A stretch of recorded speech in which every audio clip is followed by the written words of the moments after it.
how to play Game Boy and DS games on your iPhone. So in this video, I'm going to quickly show you how to download an emulator which allows you to play these games.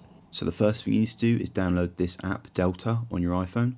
To do this, you can go into the App Store and in the search bar type Delta, and you need to find this app and download it. You'll need the ROM files to load games into Delta. Technically, ROMs should only be used for games you already own, so if you've got the cartridge, you're covered. So let's open up Delta and get started. So in the top right corner, there's a plus button. Pressing on this shows us where we can import our ROMs from. So under Files, I have my Pokemon Emerald ROM file. So using this emulator, you're able to download and save all of your games that you own onto this one emulator, so you can actually play them on the go.